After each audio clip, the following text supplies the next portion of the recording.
আপনিও ডাক্তার, আমি জামাতো ডাক্তার। আপনাদের যে পেশার বিষয়টা কিভাবে সমাধান করেন বা ক্ষতিগ্রস্ত হচ্ছে কিনা? মানে আসলে আমিও প্র্যাকটিস করি না, আপনি যেমন প্র্যাকটিস করেন না। আমরা ডাক্তারি পেশার সাথে এখন আর নাই। আচ্ছা, এটা একটা ক্ষতি তো বটে। না, ওটা ডাক্তার হিসেবে অতটুকু হয়তো ক্ষতি হইতে পারে, কিন্তু আমরা তো বিশাল বিশাল জনগোষ্ঠীকে সংগঠিত করছি, ইসলামের সাথে ডাকছি। আর আমি ডাক্তারদের সাথে আমি আছি, আমি তো এনডিএফ এর তত্ত্বাবধায়ক, সুতরাং ডাক্তারদের অফিসিয়াল তত্ত্বাবধায়ক আমি।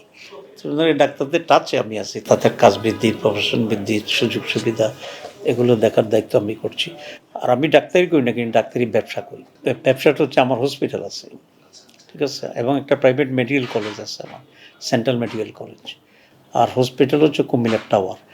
ঢাকাতে আমার একটা হসপিটাল হচ্ছে আলমানো হসপিটাল, ওইটার আমি ফাউন্ডিং চেয়ারম্যান। তো সুতরাং ওই ডাক্তারদের সাথে আমার একটা সম্পৃক্ততা আছে, সহযোগিতা আছে।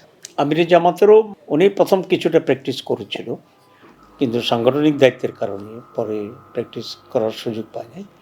ওনারও সিলেটে একটা হসপিটাল আছে শেয়ারে।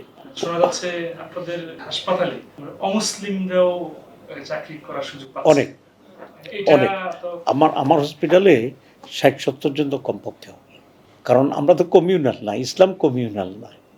সেটা আমরা ইসলামী আদর্শ, আপনি শুনে এ হয়ে যাবেন যে আমার আমার নিজের পিয়নও আছে হিন্দু, মুসলমানও আছে, কিন্তু আমার পার্সোনাল পিয়নদের ভিতরে হিন্দু আছে।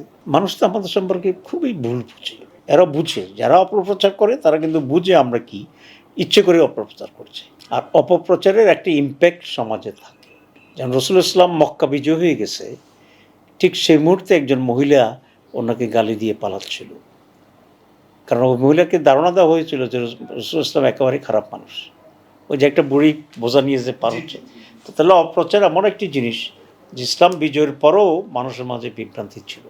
কিন্তু আমাদের সম্পর্কে একটু বিভ্রান্তি থাকবে অপপ্রচারে, ওটা আমরা খুব অস্বাভাবিক মনে করছি।